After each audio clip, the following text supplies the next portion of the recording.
is this something you're thinking of starting? Just so I know where you're up to in this process. But it would be also really good to know how you manage your emotions during this time. Okay, I'm just going to let more people in. Yeah, it'd be great to know how you manage your emotions, which is something we're talking about today. I'll be talking about how to master your emotions so that you can make better decisions. And it's a really important subject. I know it's not legal, and obviously, there's a lot of legal talk out there, but this is really important if you are going to get through this process in a way that you're still intact at the end of it. Okay, so I'm just going to have a look in the chat box. In the middle of it, emotions vary from excitement for the future to the other extreme of fear and uncertainty. And I really get that because there's this excitement about this new life that you are heading towards, the excitement of starting afresh and anew, but there's always fear and there's always uncertainty as well. I went through very similar things, so I completely understand that. And it'd be really good to know what fear is coming up for you. What is making you feel worried or anxious or uncertain? So do let me know in the chat box. You can also message me privately in the chat box if you don't want to share with everyone. And I won't say your name out loud, so nobody will know it's you. So feel free to interact with me in the chat box, and you can do that privately as well. So it'd be great to know where you are up to in your divorce process. Thinking about it, this is a direct message, thinking about it and not easy, more concerned about children, but they are both over 20 and I think they will move on. I'm approaching 60, but I believe it's not late. Of course, also typical Indian community. So many things to unpack there. It is really hard when you are trying to make that decision. There's so many things that are going to go through your mind. And although, my legal background and my personal experience, you might think that I lean towards divorce. It's a decision that's so personal that only you can make that. If there is a chance that you can reconcile and make things work, then obviously that's your first option. But for some people, they've tried that many times and it hasn't worked. And you get to a point where you think, when will I actually put myself first and decide my happiness comes first? And I guess there's so many different things to think about that it is a really difficult decision. And being concerned about your children, again, that is so natural that we put our children first and we worry about the effect on them. So I completely understand that. They are older and they probably are busy in their lives as well. It's not too late, definitely. Don't worry that you're 60. It's not old. I have clients that are 65, 70, even 75, but you still, if you believe that you're not happy right now, you still have a right to, happiness in your life. So, don't think that you're too old to move on. And of course, the Indian community, there is stigma still, and we still worry about what people will think. So I completely get that. Thank you for sharing. I really appreciate that. I'm having some very good free counseling via NHS talking therapies. That's really good. It's really helping me. I was suffering panic attacks, which were debilitating because of the uncertainty with money and kids in the divorce. I'm meditating and trying to be mindful. I love that. Well done, Leanne. That's you're really working at mastering and managing your emotions during this time. And you can see what happens because of the fear and the anxiety that comes up and the worry. And so actually actively managing it is very, very important. So what were you scared of? You think it's probably fear of the unknown and being married for so long. This is all I've known for most of my life. Yeah, that's a great insight. Because you've been married for so long, you don't know what your life could be like without marriage. And an unknown is such a scary thing, isn't it? Stepping into that. But actually, it can be such an exciting thing, as you said as well previously. You now get to design your life into anything you want it to be. And I guess it's easier for me because I'm 13 years on, and I can really see where life could go for you. Another message, I've just started mediation, sorry, very similar words. Our first session is at the end of the month, but I'm recently so overcome with sadness about how did we get here? It's the right thing to do, but it's an overpowering emotion at the moment. Grief cycle, maybe. Yeah, people would think that as soon as you've made this decision and you're moving forward, that you should just be happy and you should just be, powering on. And even when you get to the other side, you kind of have this expectation, and so does everyone else, that you'll be happy. But actually, it's such mixed emotions. And I guess, from the other comments we've had of being scared as well as excited all at the same time, it's quite normal to have such mixed emotions around this time. It's the right thing, but it is overpowering, the fear and the worry as well. And I know I felt the same way, so I completely get it. And grief will come in waves. Sometimes it's the loss of what you are doing. And obviously, if you've been married so long, the loss of that person or that status, or the loss of your dreams that maybe you had as a married couple, or the dreams that you had for your life, seem to, at the time when I was going through my divorce, I felt like my dreams had been wiped. What I knew was that I was just resetting my dreams, just finding new ones. But that's not how I saw it at the time. Now I know that I kept this vision strong during my divorce of my life, and always had hope. And on the other side, it can be so good, but it is just a journey that you have to get through to start feeling a little bit better in yourself, really. Overwhelmed some days. I have a child who is 9. It's hard to overcome when I see my childhood pattern repeat to my daughter. I had a similar situation, but my parent got separated lately when I was 17. But my daughter is 9. Hard for me to see her going through similar situation like mine. My daughter is not opening up much.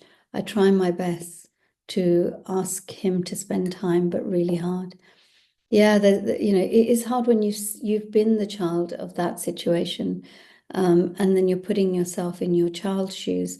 Her experience might be very different as well to how yours was, because it's a different situation. Maybe between you and your ex-partner, things can be really different. You might have a better co-parenting relationship. Your daughter may not feel it like you did. Even though it's similar situations, you might find that things could be really different for her. My 9-year-old was very similar. She didn't open up much, but I did get her into therapy, which kind of helped, but sometimes she just masked how she was feeling anyway. It is too much some days. I registered with counselling to work out my own childhood trauma and trying to get help for my child too. Really important to do that, and I'll talk a bit about that. Also, other half's health. Yes, I care for the other half, but no love there. But then should I put that above my happiness? No extended family support from other halves, so hence confusion. I'd rather be with somebody where there is love and support. Really interesting question, and I'll come to that, to the person that asked that. Having really mixed emotions and a lot of anxiety around divorcing and just the daily grind of dealing with the high conflict. Yeah, really get that. We live together, so not a nice atmosphere. Have reached out to NHS talking therapies, and I'm also struggling to regulate emotions around parenting a 4-year-old. I would love to know a bit more about what you mean by that. And then maybe we can, see if there's anything that could help. But thank you for sharing. Okay, I'm going to share my screen. Let me just do that. Hopefully you'll see that okay. Let me know if you can see that all right. Hope you can. Okay, so today's topic about mastering your emotions, and I guess I should really change that. It's very hard to master your emotions during a divorce. I think managing your emotions during a divorce is probably more likely because it's such a difficult time. Um, and I'll talk a bit about why I think it's important to do some work around this. But before I do that, let me introduce myself. Some of you may not have come across me before. My name is Bhavna Radia. I am a former family lawyer. Family law is all I've known really in my career. I went into practice very early on, straight out of uni. I went to law school, and then I did my training with a solicitor and qualified, I'd say probably about 24 maybe. And I went straight into family law, did a bit of immigration and crime, but mostly family because I felt like there was something about the stories that you heard and the help that people needed during this time. It felt like it was so difficult that I felt really drawn to helping. And I guess you get to understand yourself later on and why you choose certain careers. And I felt like impact is something that always comes up for me. I went through a divorce myself. I separated in 2011, so it's been 13 years now that I've been through this situation where I find myself in the same place as you guys. Um, and I was shocked at how it felt, I must say, even after all the years of helping people go through divorce, you'd kind of expect that I would understand a bit more about how this feels because I'd helped so many people and talked to so many people. I think, firstly, lawyers don't get too involved. They're there to explain the law and to take you through a process, and they don't get too involved with clients, maybe how I do now. But the other thing is that you never understand something until it happens to you. And that's when I started really understanding my clients and what they're going through. Because suddenly I'm on the other side of the table, and I was shocked at how this felt. My emotions, I have to say, throughout, my emotions were all over the place. It was a roller coaster, I have to say. There was times when my mental health really declined, and I wondered how I would get out of bed every day. My ex-husband and I have three daughters, and actually it's my eldest daughter's birthday today. So yeah, very excited for her and spending some time with her today, which is really, really nice. So I've got three daughters, and you have to keep going for them, but you put yourself last almost, and you keep going for them. Their mental health suffered, especially my eldest.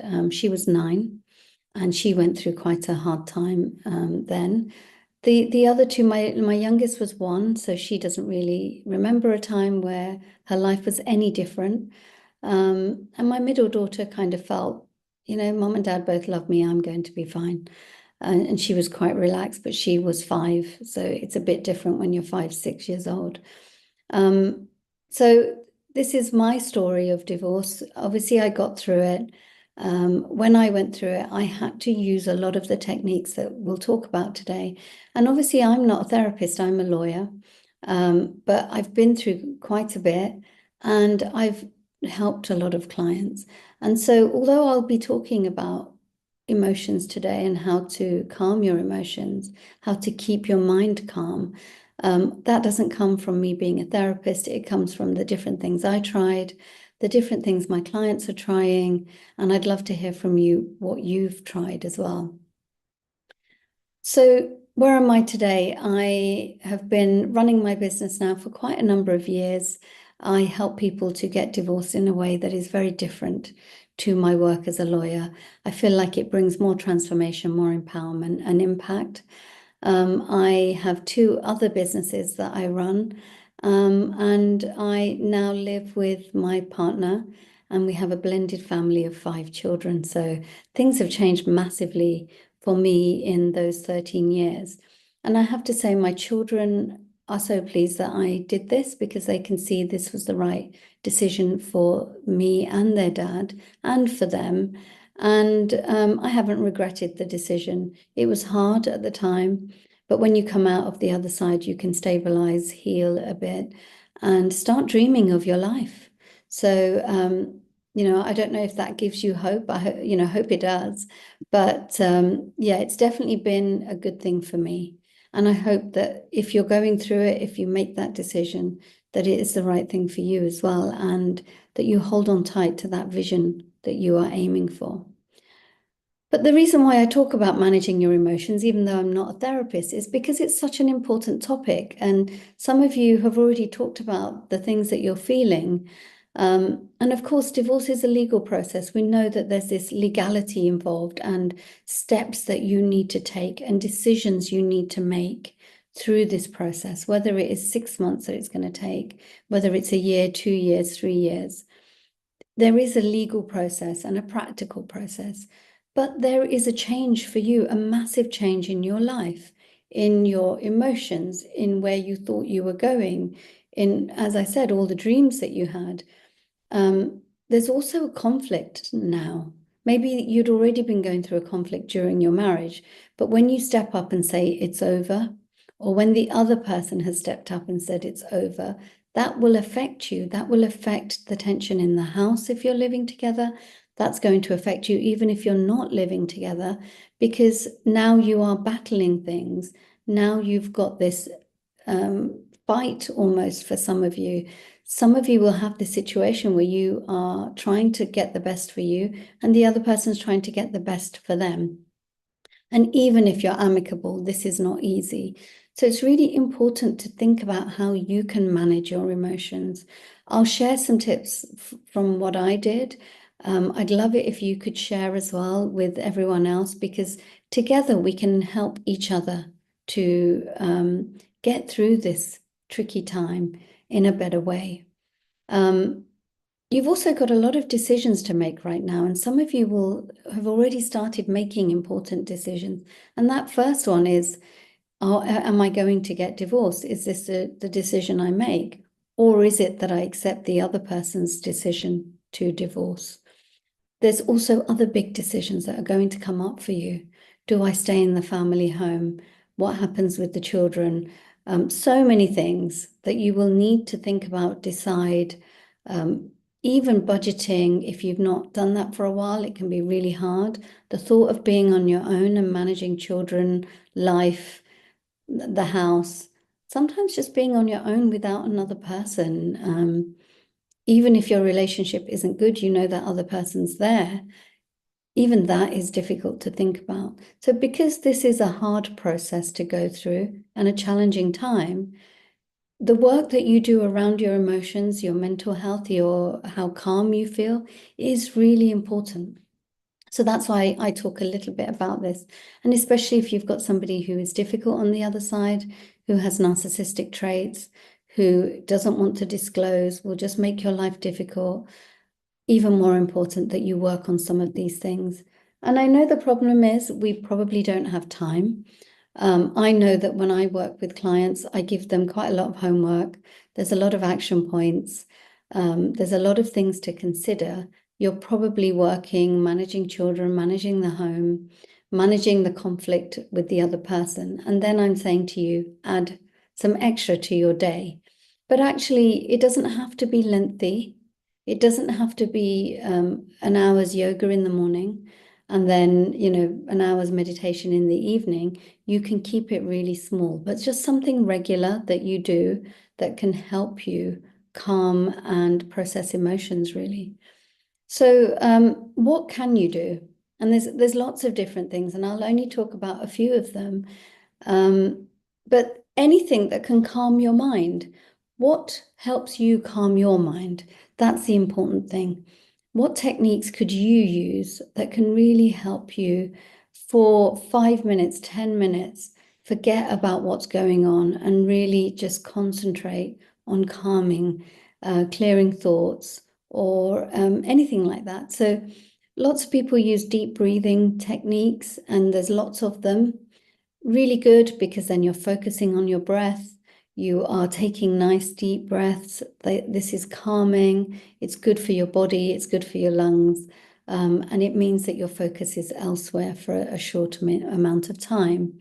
So deep breathing exercises are good. You can do them anywhere. You don't have to be sat in a certain place. You could, as soon as you get in the car in the morning, you spend a couple of minutes breathing deeply, focusing on your breath, and then you move off, and you've already calmed down before you move on. And I know there's some science behind that as well. It's calming your nervous system. I won't go into the science because obviously that's not my area of expertise, but I have done this in the past and it's been really useful. The thing that really helped me when I was going through it was meditation. I'd never really meditated before, but I knew that I needed some help. My mental health was really poor. And I felt so lost. I didn't know how to feel normal, how to manage this process that was going on around me, especially because the children were so young. And I found a book, a self-development book, and at the time I really had no money. And I used to go to the charity shop to pick up books with the children and for myself. And I picked up a self-development book, and there was this whole chapter on meditation, and I'd not tried it. I didn't really think it was for me, but I decided that I would do this every morning. And I would find a guided meditation, 5 minutes or 10-minute guided meditation, because I couldn't control my thoughts myself. And I found something that resonated with me that day. So I had a bank of them, one for anxiety, one for fear, one for gratitude, one for hope. And I kept this bank, and I'd look over the titles and pick the one that called out to me, or I knew I was feeling anxious about something coming up that day. Maybe I went through mediation myself, so mediation session, which would fill me with fear, even though I know the law, even though I'm a trained mediator. The thought of being in that situation with my ex-husband just filled me with anxiety. So I would pick what I needed for that day, and spend 10 minutes in bed on that before I woke the children up. And that was kind of my starting point of my day, and my routine started from there. So I got really into guided meditation, and I still have a bank of them on my YouTube channel, on my YouTube, so that I can access them straight away. I don't know if you guys do anything like that. Do let me know if any of you are meditating. How are you finding it? My clients that are using this find it so useful, but not straight away. It's one of those things you don't see the benefit for quite a few days, weeks, but when you look back, you can see that it's really calmed you down. So find resources, free resources on YouTube. There may be other meditations that you can find that would be useful, and it doesn't have to cost a lot either. Guided meditation is a good place to start, but if you can sit and focus on something, some people sit and focus on a flame, a candle, and that can really help as well, or focus on sounds, anything that takes you out of your mind. I also then started writing things down, and I see some of you are talking about journaling. So I used to just call it writing something down, and I would grab a book, and I had my book, and I would write things down. So anything, I would often do it at nighttime because I found that I needed to get rid of the thoughts out of my mind so that I could sleep, because sleep is such a difficulty around this time. I would write things down that had happened in the day. I would write down my emotions, the things I was scared of, what was coming up for me, and I found it safer to write because it was my private place. And as I was writing, the thoughts just flowed. Started off, my first few days was like, I don't know what to write. What am I supposed to be doing? And that's what I would write in my journal. I don't know what to write. And then I'd think about what my day was like, and I would just write the things that had come up. And actually, it turned into a log of events as well, which I didn't realize how important it was later on when I needed to refer to something that had been said, something that had happened to the children in the day, an incident that had happened. I was able to go back to my diary and get the log of when that happened. And it ended up being really good evidence as well for certain aspects of the divorce as well. So it ended up being really valuable, this log that I had. But the reason why I'm talking about it today is because it can really help you process your emotions.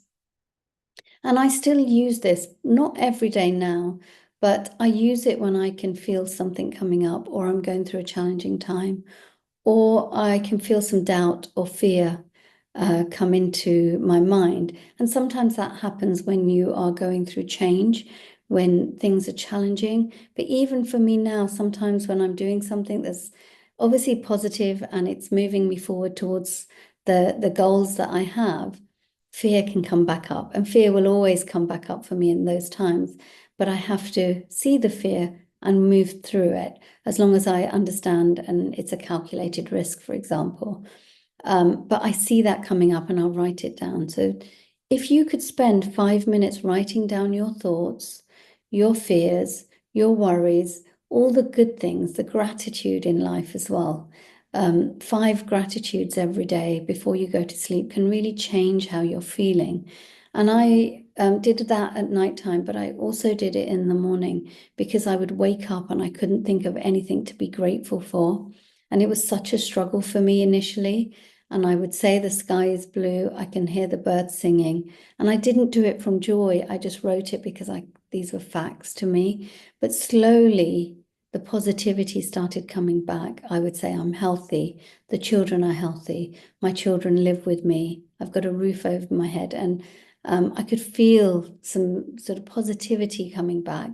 And over time, I didn't realize it. I became more and more positive, and I could find joy in my day again.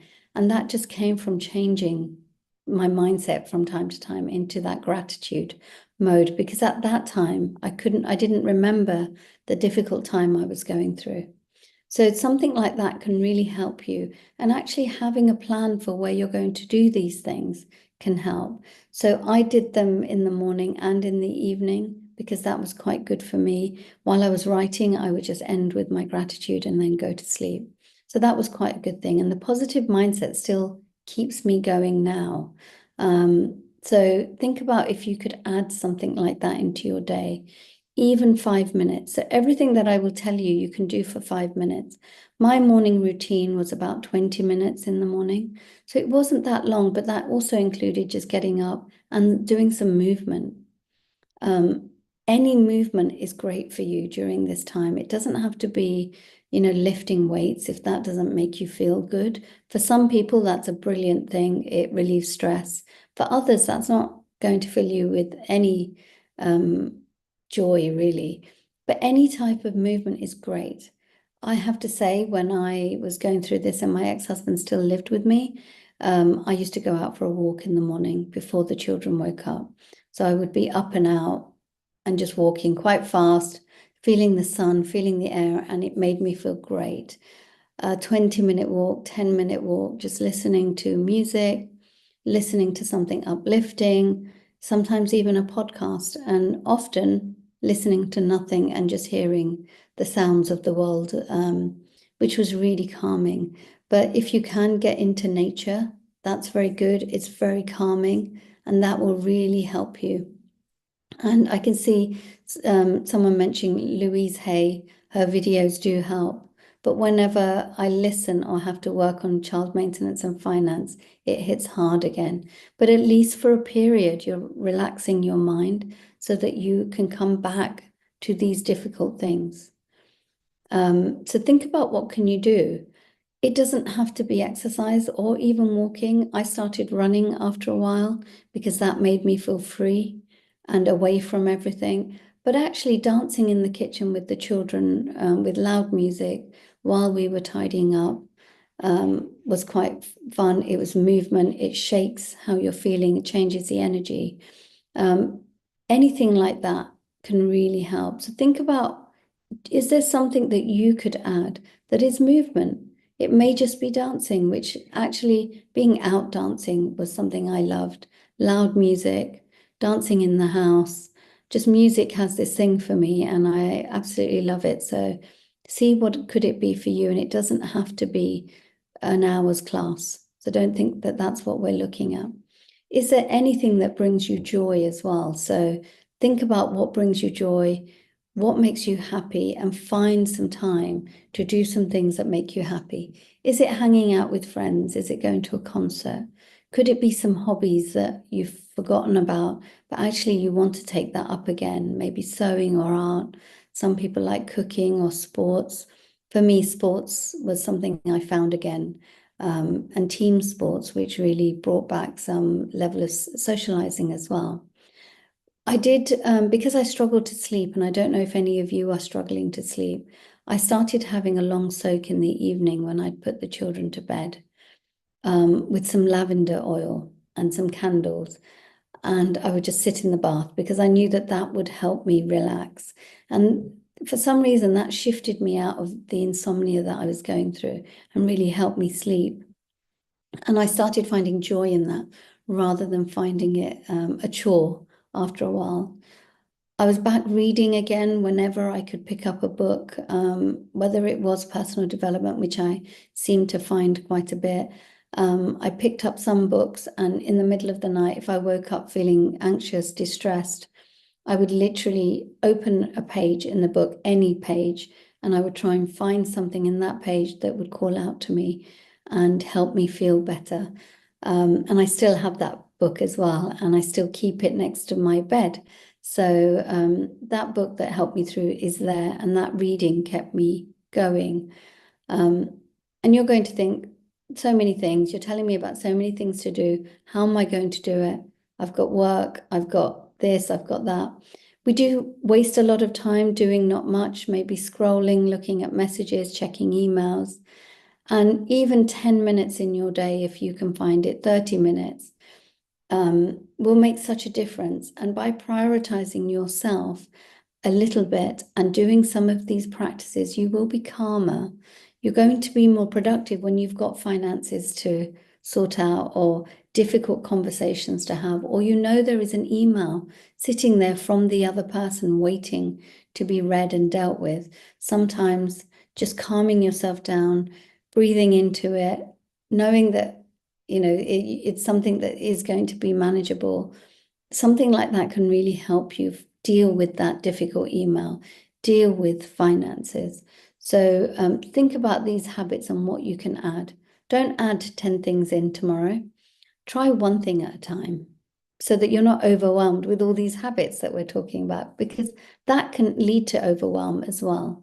So add them slowly as it feels good and as you find that habit becoming a habit, because you can add something for 2 days and it's not going to help you unless you can try and make it a habit. What I did was habit stack, even though I didn't know that it was called that. I would have habits that I did in the morning and in the evening. And sometimes in the day, I might do something if I needed it, I was feeling anxious. But mostly as soon as I woke up and before bed, because they're probably my quietest times when the children were asleep. But also I could do that and not miss it.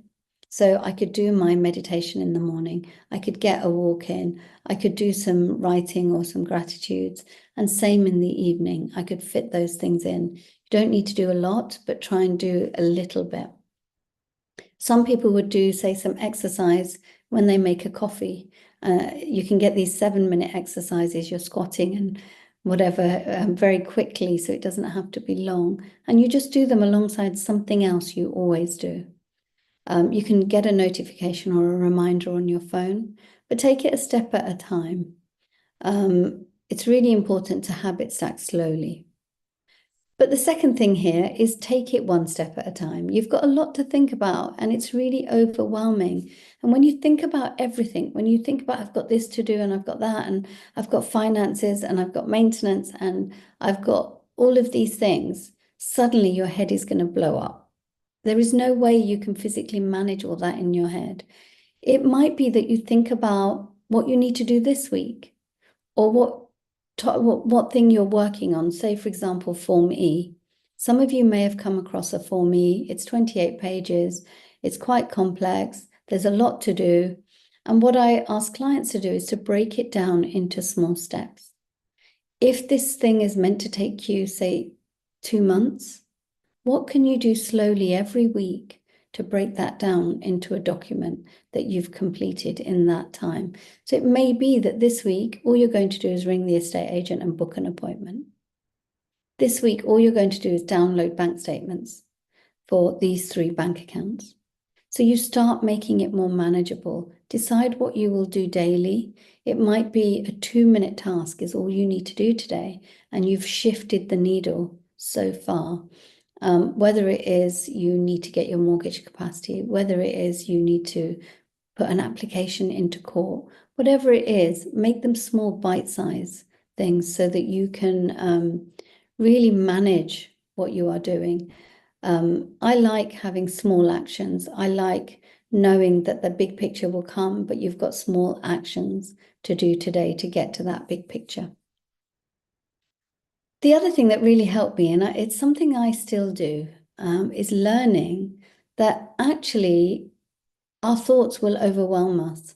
And the kind of thoughts that I remember having is, why is he doing this? Why did he turn up late? Why did he say that word? Why can't he see that doing it this way is the best way? Why is he behaving like this? Why is he making it difficult? Why did he delay mediation even?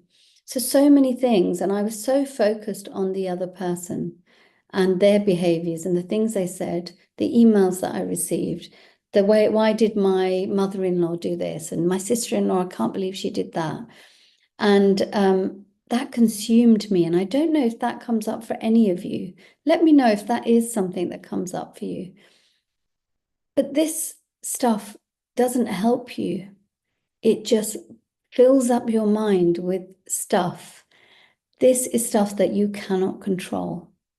There's a certain amount that you have control over and a certain amount that you just don't have control over. And I'm not saying you let it all go, but there are small things that maybe the other person's doing or their solicitor did or mother-in-law did that we let go of because we actually cannot control them anyway. So there's no point worrying or focusing on them. There'll be certain things that are done that you need to take action on. Say, for example, the children came back and they were distressed about something after seeing the other person. Maybe there needs to be an email written about that to let the other person know that that's not acceptable, but you can't dwell on it. You have to say the thing you need to say and then move on. If they do it again, then you might have to stop contact. You may need to take some serious action, but you can only focus on the things you can control, not the things that they do. So what can you do to stop that behavior or manage that behavior? But you can't stop it completely. You can't say, why is he or she doing this?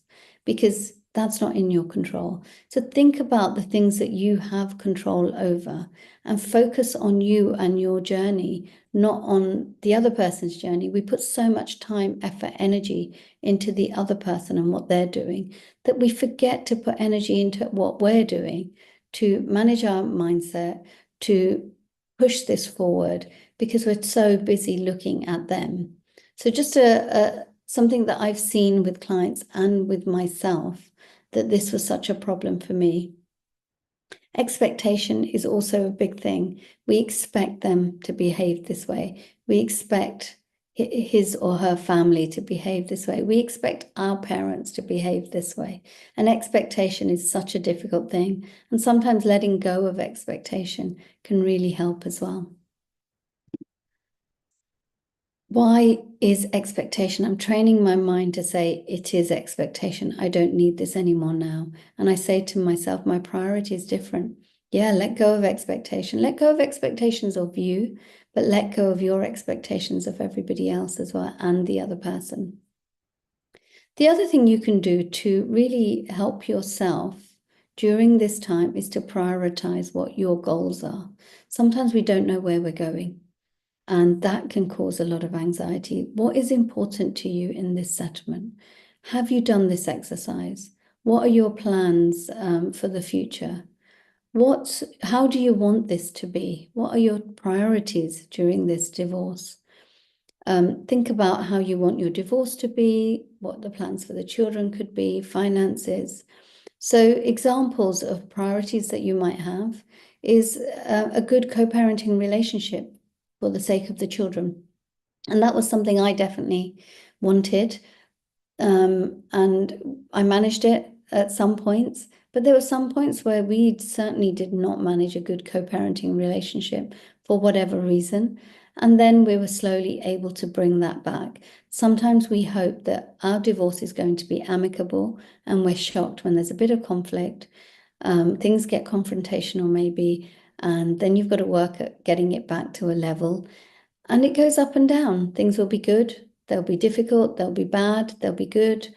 So it is an up and down. It's not a steady, things are amicable, we've got a good co-parenting relationship. But ultimately, if you are looking to have a good co-parenting relationship, you will need to behave a certain way.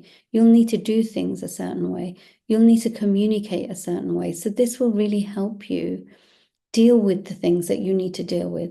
It will also remind you of these priorities will remind you of how to behave and what your aim is. And sometimes these will change, but mostly like keeping your legal costs low. That might be a priority for you because you just don't have the money to spend 50,000 on legal fees. If that's a priority, sometimes you have to, move in with that and just accept that that's a thing that you're going to have to do. And how are you going to do it? Rather than worrying about it, what steps are you going to take? It might be that your priority is staying in the family home.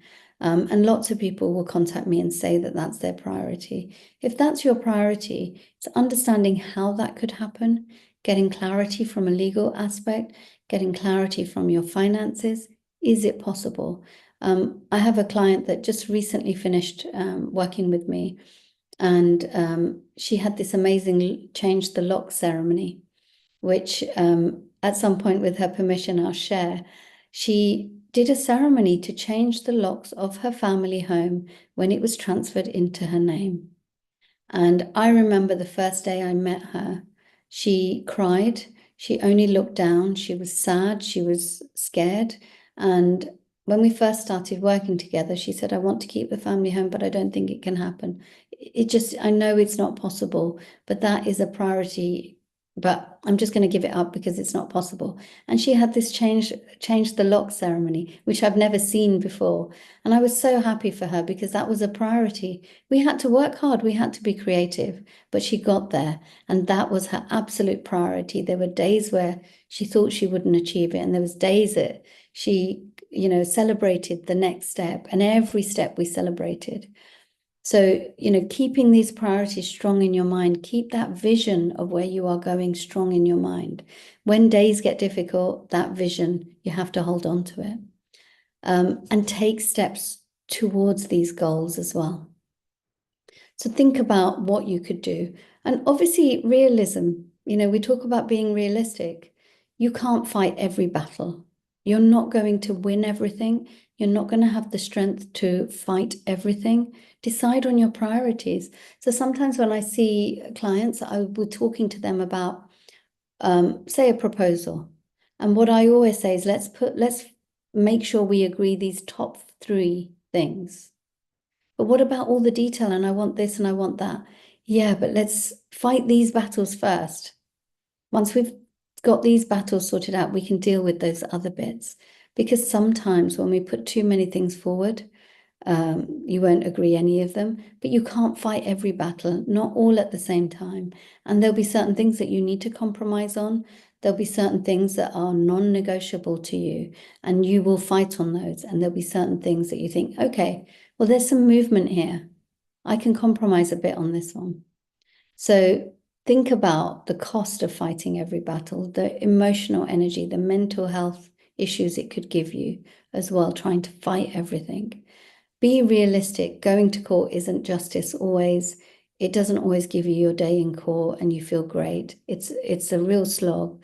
So just understanding that realism can be important doesn't mean you compromise on everything. You just are realistic that you're not going to win everything. Compromise in certain elements. Communication is really important because if you can communicate well, then there's a level of stress that can be reduced. Keep your conversations focused on the issues at hand because The other person may go down a whole rabbit hole about what happened in the past, and I said this and you said that, and whatever. You keep your conversations focused on the future and the issues that you need to deal with. Don't get sidetracked by emotions or personal attacks. That might come towards you. You have to just learn to ignore it and move forward, as long as it's not abusive, harassment, stalking, control. Obviously, that's domestic abuse, and we need to be aware of that and do something about it. We need to have boundaries where we don't let people cross those. But a certain amount, if you ignore it, they get bored and they'll move on. But you do need to be strong with your boundaries as well. Sometimes you can manage communication if it triggers you. You may get an email and you feel triggered and you're upset all day. So can you do something about that so you don't see your emails until later that evening, or the other person's emails go into a folder as part of a filter rule, and you actually check that folder in the evening when you're calm, you've taken some deep breaths and you're feeling okay, just so that you aren't triggered and that you don't react to things. You respond carefully a few days later rather than in the moment reacting, because then it turns into an argument or a fight or emotions. But when you respond carefully a few days later, you could maybe shift things quicker. So that can really help as well around this time. Obviously, keeping your children in mind is really important. This gives them stability, routine, avoiding speaking negatively about your ex-partner in front of them, because they're going through a really tough time. Their mental health, it could be pushed. They might be struggling, anxious. You might be struggling and anxious, and then these extra things can make it worse. Setting achievable goals and steps, I've talked about that already, so I won't talk about that again, but do get support. And I think we talked about this a bit at the beginning. Seek support as you need it. Talking therapy from the NHS, speak to your GP if you are struggling. There is so many resources out there. I did get counselling through my GP. I couldn't afford private counselling or therapy. So my GP referred me to an amazing counsellor who was a life coach counsellor, and I'm still in contact with him. It turns out he's a family mediator as well, which helped. But that was a really amazing service that helped me at my lowest times. He gave me lots of tools to be able to move forward and manage life again. So there's no harm in that, and there's no shame in seeking support. Speak to your GP if you're struggling. The NHS has lots of resources that can help. There are other professionals that can help, hypnotherapists. There's emotional freedom technique. You may have tried some of these, Reiki, healing, so many different things that you can do. There may be things that you've already done which would be useful for other people. So I'd love to hear, if you've been to any professionals that have really helped you. I had CBT, which really helped, and a bit of NLP as well. So that changed my thinking and my thought patterns, which was so good. I did get my family and friends to support me. I had this whole group that was there for me, that when I needed someone to lift some boxes, to help me move out of my family home, to help me with the children because I had an appointment. Family and friends were there, and I was so grateful for the help that they gave me. They also took me out a lot, just so I could forget about everything. I also have had, at the time, I managed to create a supportive network of people going through divorce. It happened by chance, but we became really close friends, and we were there every step of each other's journey. And that support was priceless. They were there for social, they were there to talk, they were there as a shoulder to cry on. They were there when I was lonely, when the children first started going for contact and I really struggled. So I built this network that was there for me. And actually, I have a network that I've created for other people. So if you want to be part of that network, it's a WhatsApp group at the moment. And we sometimes have events as well.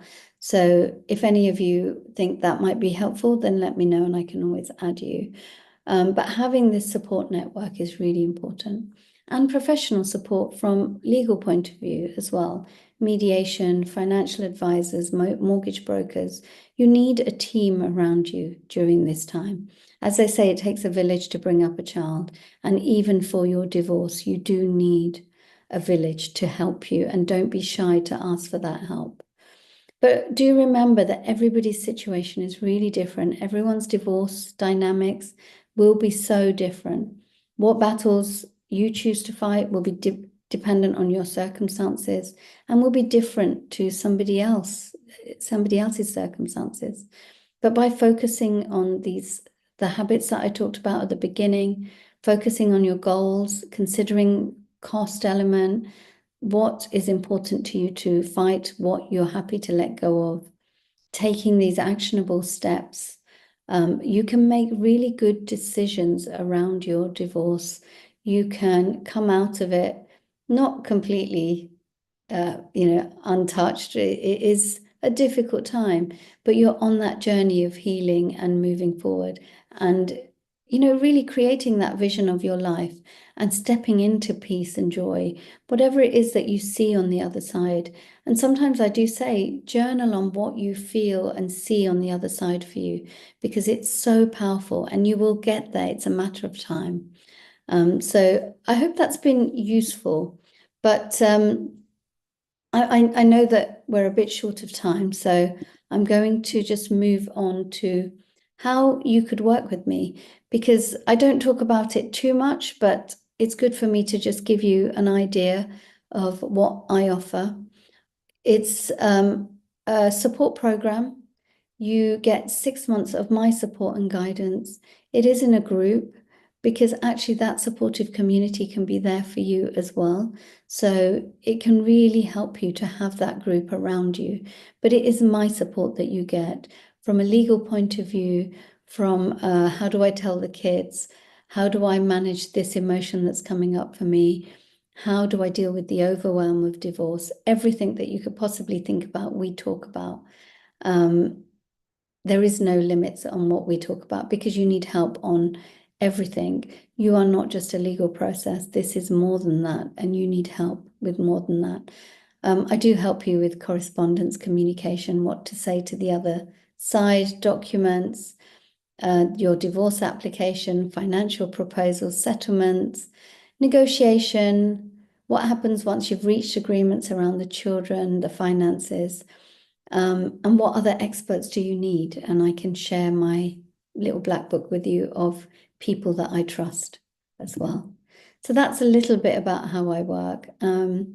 This is something that actually a client of mine, she was going through a really tough time. Her divorce was a shock to her. Her husband told her that he was with somebody else. He was having an affair and he wanted that to become a permanent relationship for him. And she was quite shocked. And her emotions were really high, as you can imagine. She had a disability, which really was a struggle for her. She was on limited income, she couldn't work, and it made it really difficult for her because she was very scared. We submitted her divorce application. We did this thing called financial disclosure, which is being transparent around your divorce. And the difficulty there is it could be done in a day, but it could be done in 2 years.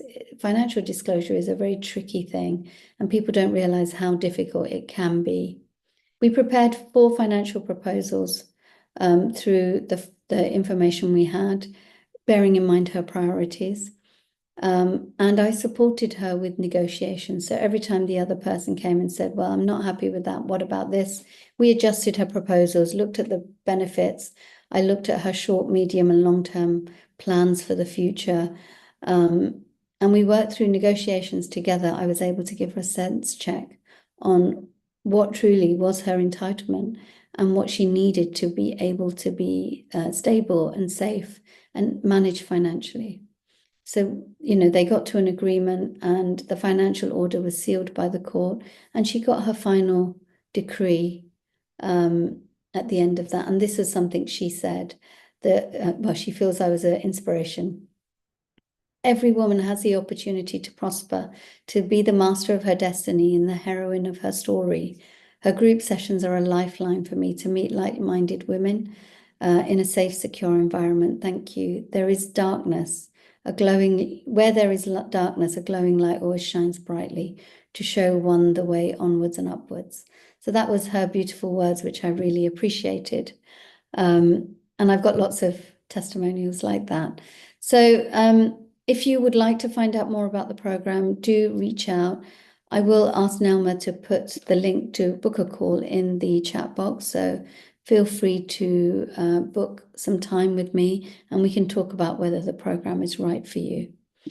I am running a 5-day roadmap, which is I found that people have got so many things from it. So I would love it if you could join me. This is a free 5 sessions that I put on starting on the 18th of November, and you can register for that so that you can get updates and be live on the calls, or you can watch on replay as well, similar to this.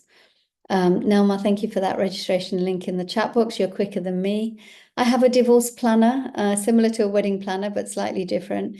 It's there to save you money, reduce stress, and get a good outcome. And there's lots of tangible things for you to actually do, not just read. And there's downloadable resources that go with it as well. So there's lots of ways of reaching out if you want to find out more. Just be in my world. And I can see Nelma's put that there, so I'll stop sharing. Okay, let's have a look at some of your questions. And I know I've gone over. Some people think that this isn't a big topic, but you can see that I feel really passionate about mental health and getting through this in a good way. So let me just have a look at your questions. You had a question, one of you earlier on, about the other half's health. You care for him or her, not sure which, but there's no love there. And then should I put that above my happiness? It's such a personal question, and I'd love it if anyone's got any thoughts around this, what your thoughts would be.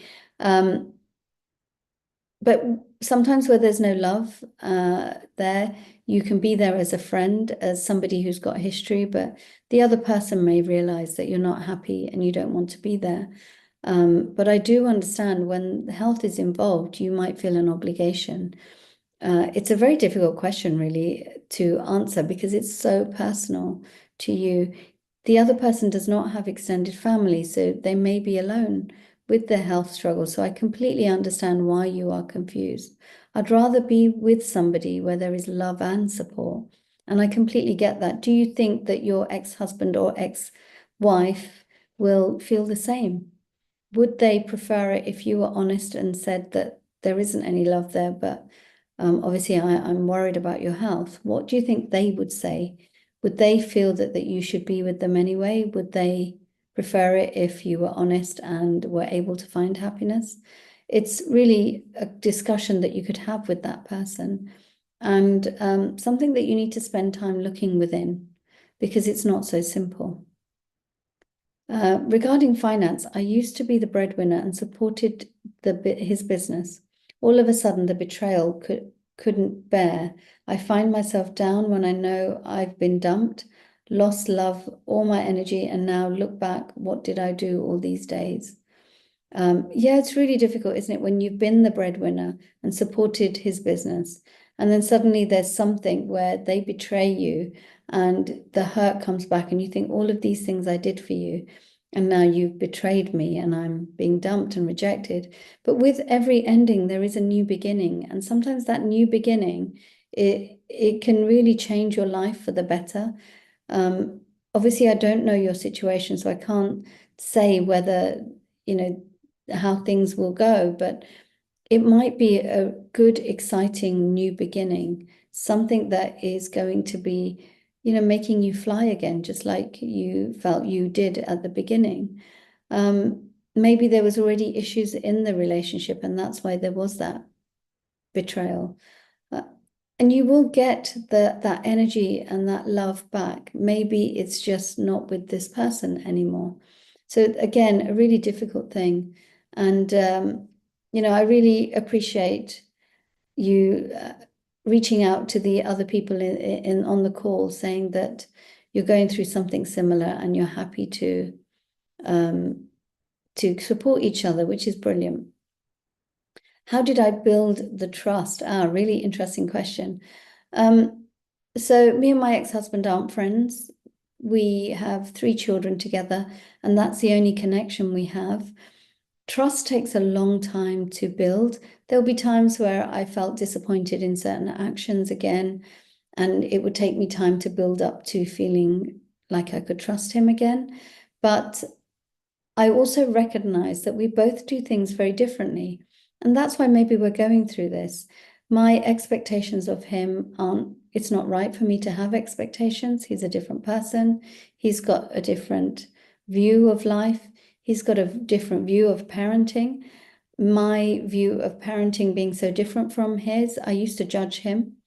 But actually, who's to say I'm right or I'm wrong? Maybe we're both right. Maybe, the way he lives his life is right too. So who am I to judge? And I had to keep changing my thought patterns around it to be able to trust again and to be able to co-parent. So, just the other day, we had a telephone call around some arrangements, and we find it so easy to chat and just sort things out, have a bit of a laugh, and resolve things, anything that's coming up. If we've got a diary clash or, there's a party or so, whatever it is. We had my daughter Shreya's graduation recently in July, and we booked into a hotel, obviously separate rooms, but we had the kids with us.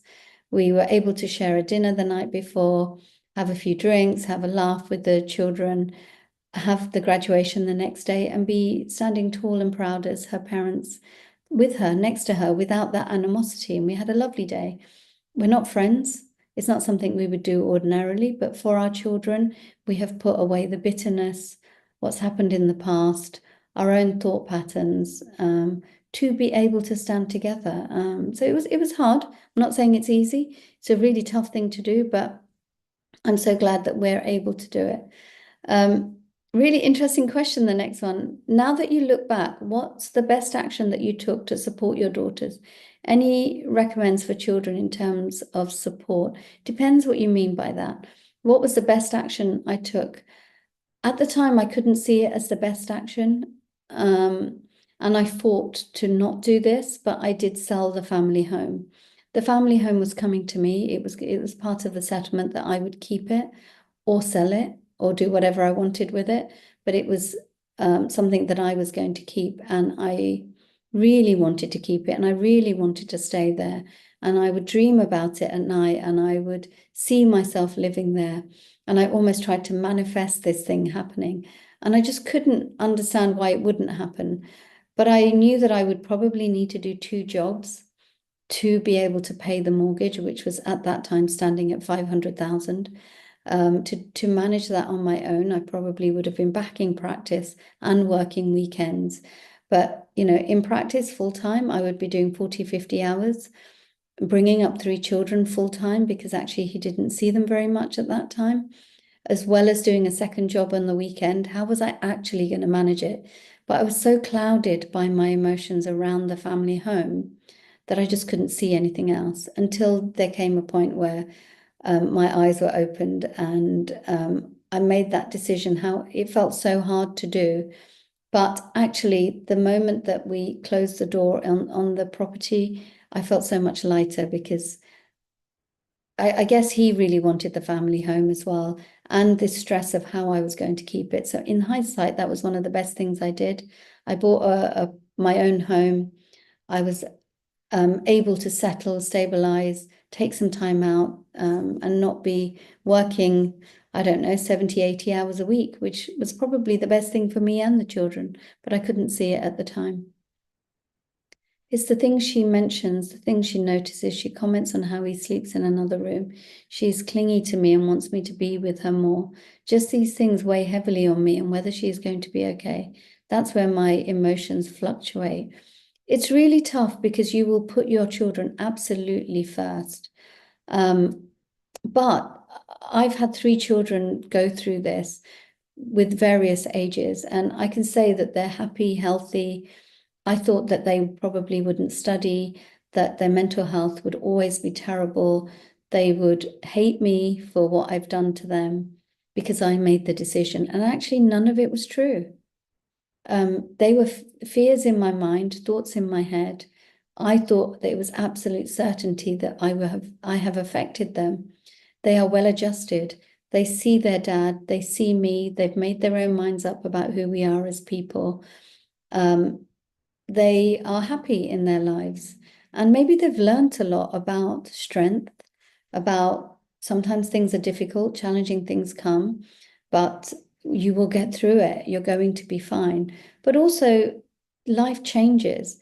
One of the questions they asked me when we were moving in with my partner is, what if he leaves us? What if this happens again? And I said, that's absolutely fine. Life happens, things change.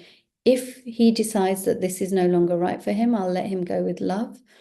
And we're going to be absolutely fine. I'm not scared.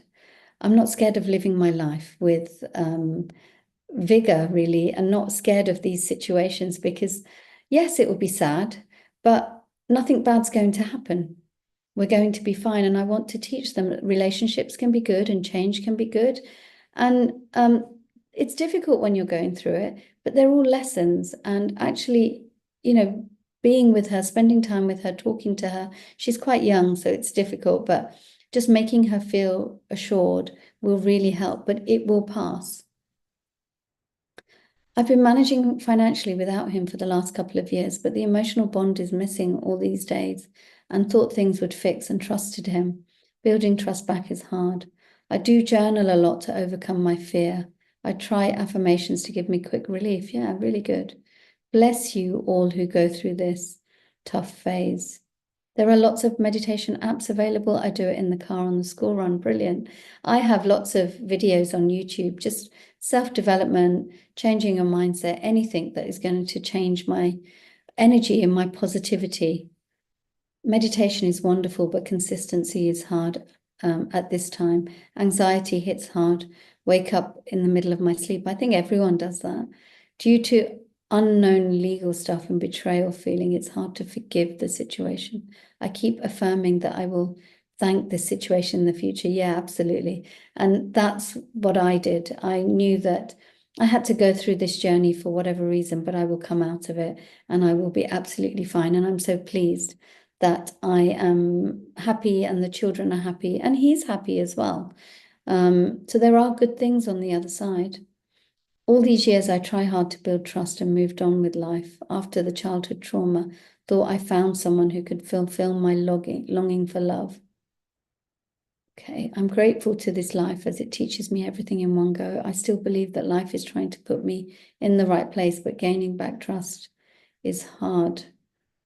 I can't change my innocence child who is seeking love outside the world. Sometimes we need to seek love from inside us. And that's actually what this is about. It's talking about prioritizing yourself, finding that love for yourself. And another learning was to love myself and to find happiness within me, because external things will change. They'll come and go, and we can't find happiness in external things, even our children. The happiness has to be inside us first.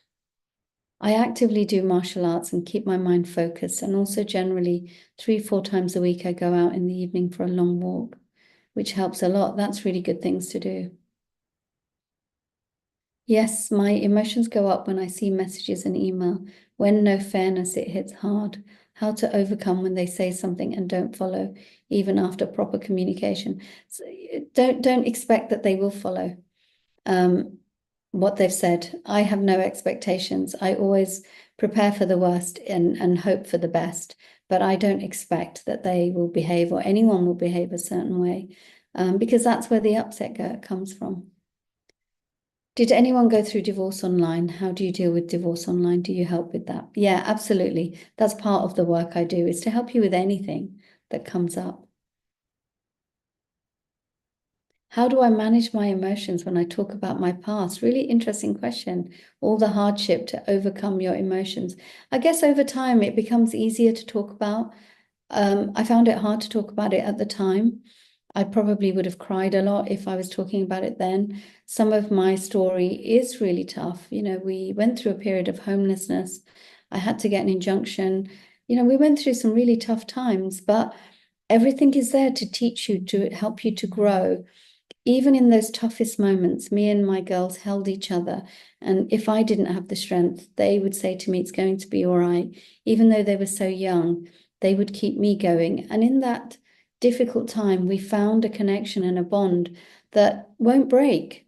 We call our team the A team, and we're still the same. And so there was some real positive and gratitude to come out of that difficult time. But I'm 13 years on, don't forget, so it's a bit easier for me. Yeah, so I hope that's been helpful. I know we've gone way over time, so I do apologize. Normally this is 45 minutes, but it's a subject that's so close to my heart. So I really feel like I wanted to share a bit more today. I do hope it was useful for you. I hope it was useful for you guys that are live in the room and for those of you watching on replay as well. Do let me know your thoughts. If you're here in the room, I'd love to know what you thought of today. I love to know what you think of the different subjects that I talk about. But also, do reach out if you've got questions. If you're on replay, obviously feel free to message me with your thoughts. Thank you for your comments. I'm glad it was very well presented because sometimes I can go a bit off track as well. So I have to sort of keep my thoughts on track. Thank you for sharing. All the best to everyone. Yes, I hope you got something from today. I hope there was a takeaway that will help you and something that you can put in place to help yourself go through this difficult time. There are lots of resources to help, so do reach out to me, other professionals. Obviously, these talks are on every Wednesday as well to help you out. So thank you so much, and I will stop there. Feel free to keep your comments coming in the chat box. I'd love to know your thoughts, and you can drop them privately as well. So don't feel like you've got to share publicly. So I'd love to know what you thought of today. Do take care. Have a good rest of the day. I'm off now to spend some time with my daughter to make sure she enjoys her special day. So I hope you do have a good day as well. Take care.